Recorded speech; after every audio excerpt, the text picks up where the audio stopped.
এমনকি খুলনা এবং ঢাকা বিভাগের মধ্যকার ২৭তম জাতীয় ক্রিকেট লিগের আজকের শেষ দিন ছিল, যেখানে দুই দলের ম্যাচ অনবদ্য এবং সেই দিকে চরম নাটকীয়তায় ভরপুর এই ম্যাচ কিন্তু ড্র হয়েছে।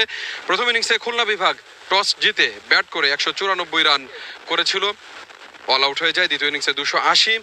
প্রথম ইনিংসে ঢাকা বিভাগ ৩১০ রান করে অল আউট হয়ে যায়। ১৬৫ রানের লক্ষ্যমাত্রা তাড়া করতে নেমে ১২৩ রান হওয়ার পরে দুই ক্যাপ্টেনের সম্মতিতে ম্যাচ ড্র হয়। উভয় দলের জন্য শুভকামনা। আমরা রয়েছি প্রাইজ গিভিং সেরেমনিতে। আমাদের সঙ্গে আজকে অতিথি হিসেবে আমরা পেয়েছি সেলিম শাহেদ, ম্যাচ রেফারি।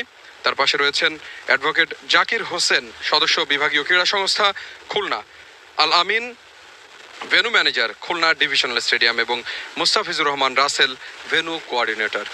শুরুতেই ম্যান অব দ্য ম্যাচ পাবেন অনবদ্য পারফরমেন্স দুই ইনিংসে অসাধারণ বোলিং এবং ব্যাটিংয়ের জন্য। প্রথম ইনিংসে ৭৭ রান এবং দ্বিতীয় ইনিংসে ৪ রান, মোট ৮১, এবং দুই ইনিংস মিলে ৪টি উইকেট পাওয়ার জন্য ফয়সাল আহমেদ। ফয়সাল, প্লিজ আপনার পুরস্কার গ্রহণ করবেন অনারেবল গেস্ট আজকের ম্যাচ রেফারি সেলিম শাহেদ। পুরস্কার গ্রহণ করছেন ফয়সাল আহমেদ।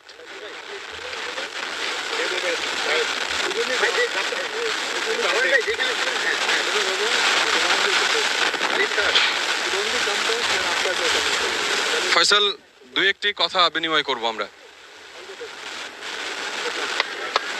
ফয়সাল, কেমন লাগছে, অনুভূতি জানতে চাই। জি আলহামদুলিল্লাহ, আমার debut match first class cricket, সবারই স্বপ্ন থাকে ফার্স্ট ক্লাস খেলে জাতীয় দলে খেলার জন্য। আলহামদুলিল্লাহ শুরুটা ভালো হয়েছে, ইনশাল্লাহ আরেকটা ম্যাচ আছে, ভালো করার চেষ্টা করবো ইনশাল্লাহ। পুরস্কার পেলেন, কাকে উৎসর্গ করতে চান এই player of the match? Player of the ম্যাচটা আমার বড় ভাইকে উৎসর্গ করতে চাই, যার হাত ধরে আমার ক্রিকেট খেলা, আমি ওনাকে উৎসর্গ করতে চাই। অসংখ্য ধন্যবাদ আপনার জন্য এবং আপনার